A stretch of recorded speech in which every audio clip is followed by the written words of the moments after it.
Whatever life holds in store for me, I will never forget these words.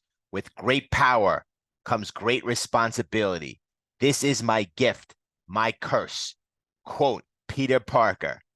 Spider-Man versus Wolverine, Volume 1, 1987. High tide. Years ago, Wolverine has come to Berlin to assist his friend Charlie, and the pair found themselves fleeing from the Russian spies who want to kill them. With Charlie's, whose real name is Charlemagne, injured, Wolverine has to face the mob of spies alone. Wolverine is slicing through the spies, smiling the whole time. With their attackers all dead, Wolverine turns to see that Charlie had disappeared in the confusion. He finds a heart-shaped locket there, a private joke between the two. Wolverine never saw Charlie again. Now, Spider-Man is web-slinging across New York City looking to take newsworthy photos to sell to the Daily Bugle. Suddenly, Spider-Man witnesses a teenage girl screaming while running down the street. He also notices a woman who's dressed too fancy for such a rough neighborhood, but ignores her to see what is wrong with the teen. The youth is upset about Sophia and Bert, owners of a local grocery store. Spider-Man swings down there to see what's wrong and discovers that both have been killed with gunshots to the head. Spider-Man takes photos of the grisly scene and heads back to the Daily Bugle. Changing back to Peter Parker, he is surprised when Kate Cushing buys his pictures without her usual critique of his style. J. Jonah Jameson then pulls Peter aside, intending to send him on an assignment for Now magazine. They are interrupted by Ned Leeds, who needs to talk to Jameson right away. This allowed Peter to slip away as he is running late for dinner at his Aunt May's house. However, when he arrives, Aunt May's house dinner is already over with. He spends some time with his aunt and her boarders for a while before he and Mary Jane are sent off to enjoy their evening together. The couple catches a movie in Times Square. As they leave the theater, Peter's spider sense begins going off and he warns Jane to run for cover. Slipping into the alley, Peter changes into Spider-Man just as a sniper begins opening fire on a crowd. However, when Spider-Man arrives on the scene, the police begin firing at him. With a SWAT team arriving, Spider-Man realizes that there is nothing to do and he is begrudgingly leave. He returns to Mary Jane's apartment where Mary Jane is waiting for him. Peter paces the room until Mary Jane can't stand it and tells him that he can save everyone. However, Peter can't let it go. In the heat of the moment, kisses Mary Jane before leaving to see what he can do. While back at the Bugle, Ned Leeds goes over his investigation of Russian spies and points out that all the recent murders in the city were all Russian spies. He shows Jameson evidence that the killer is Charlemagne. The freelance operative has not been seen for many years. Ned wants to investigate it further and requests money and a photographer from Jameson. At this moment, Peter Parker has decided that he should give up being Spider-Man and tosses aside his costume. Needing to get out of the city, Peter begins packing a bag when his phone rings. It's Jameson, who wants him to go on an assignment with Leeds. Later in Berlin, Wolverine has returned after learning that his pal Charlie is active again.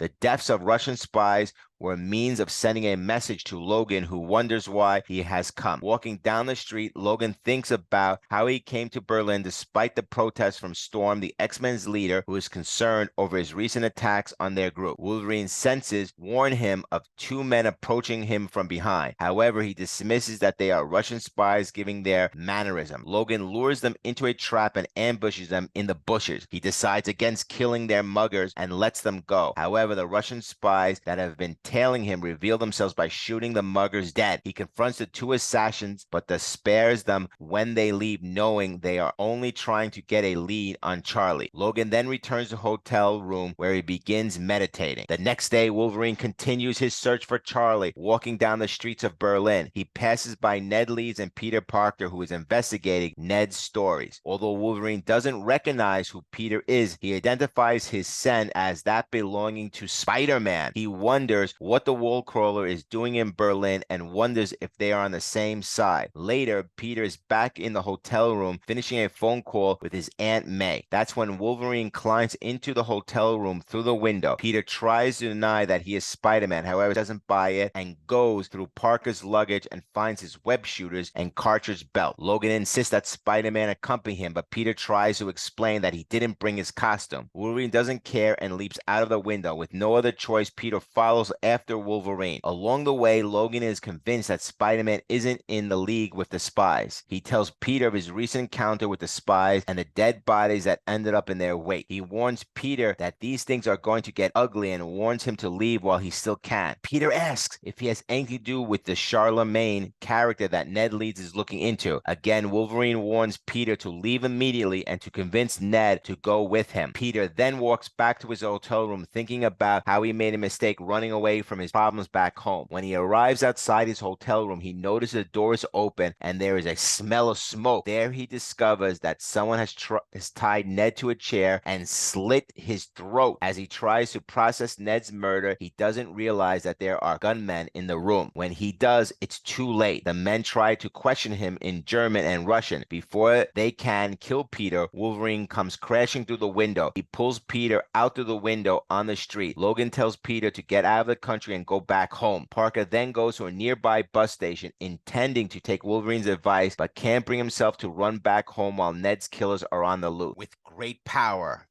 comes great responsibility. Peter then goes to a nearby costume shop to buy a costume. Unfortunately, the only costume that he has on hand is a facsimile of his original red and blue costume. This is embarrassing at first, but once Peter is in the costume, he finally feels free. Having tagged Wolverine with a special spider tracer, Spider-Man begins following the signal. Along the way, Spider-Man runs into the authorities, who opens fire up on him, but he manages to slip away. Following the signal, Spider-Man crashes into a hotel room but finds a young couple there instead of Wolverine. There he finds his tracer attached to a note from Logan. The note warns Spider-Man that he is in over his head and to go home. Meanwhile, Wolverine has tracked Charlemagne to a steel mill that is in front for Russian spy. There he finds Charlie's handiwork and finds her waiting for him. She is happy to see him and kisses him, telling Wolverine that it has been a while. She then takes him to her mansion outside of Berlin. There she explains the intelligence agencies all over the world are seeking to eliminate her and that there is nowhere left she can hide. Logan picks up Charlie up in his arms, tells her that she doesn't need to hide, and carries her upstairs to the bedroom. Later, Logan and Charlie go out for dinner. As they are given their meal, Logan senses pick up a poison and suggests they get out of there. Knowing that they are not getting out without a fight, Wolverine and Charlie are about to fight for their life when suddenly Spider-Man comes crashing into the dining room from the kitchen. Spider-Man leaps over to Logan and Charlie's table, where he discovers that his rescue mission was unnecessary. While Spider-Man and Wolverine deal with the assassin, Charlie manages to escape. The pair then leaves the restaurant. After putting on his costume, Wolverine explains Charlie's predicament and they begin trying to find her. The pair crash through another Russian spy front. After incapacitating the guards, they discover that Charlie had already been there and killed more of her would-be assassin. Wolverine has grown more concerned and tells Spider-Man they need to find her before it's too late. Spider-Man, however, feels inflexible and wonders why he is getting involved with killers who are killing each other. However, he reminds himself that he needs to avenge Ned Leeds' death. The pair begin crashing more spies' fronts, but every time they arrive too late to stop Charlie. Wolverine becomes fed up and blames Spider-Man for his interference, preventing from stopping Charlie. Wolverine goes back to his hotel rooms and meditates, waiting for Charlie to call, while Peter tosses and turns in his. Eventually, Charlie calls Wolverine and he meets her at a nearby cemetery with all her assassins dead. Wolverine warns her that the authorities will be after her. With no other way out, she asks Wolverine to kill her so she doesn't end up in a foreign prison. Wolverine places his claws to her stomach and extracts his claws. However, he flinches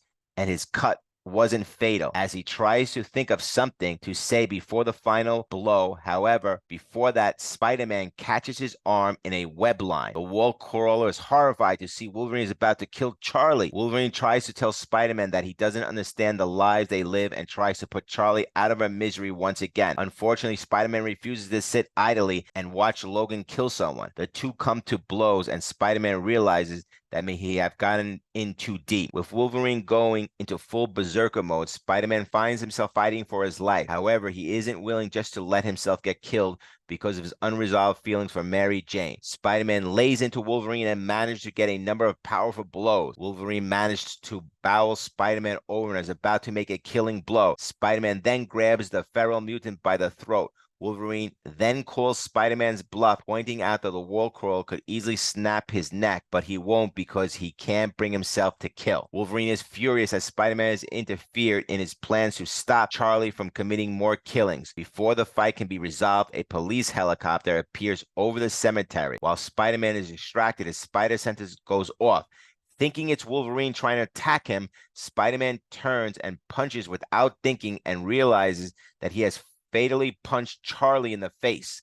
The Wallclaw is mortified by what he has done. Wolverine catches Charlie as she goes down and asks her why she had to do this, as they could have had a life together. She calls him a bad liar and dies in his arms. Wolverine realizes that Charlie intentionally used Spider-Man's blow to commit suicide. He thinks about Spider-Man and figures that the Wallcrawler will be processing this for a long time. Suddenly, they are surrounded by armed men, but when Wolverine tells them that Charlie is dead, they quickly depart. The next day, Peter and Logan leave the country. Parker haunted by what he has done. They don't say much to each other, and they don't even say goodbye. Wolverine understands and doesn't see much point in it. When Peter finally gets home, he gets a call from J. Jonah Jameson, who is impressed by Peter's photos. However, when he asks where Ned Leeds is, Peter can't handle it and hangs up the phone. Suddenly, there's a knock at the door.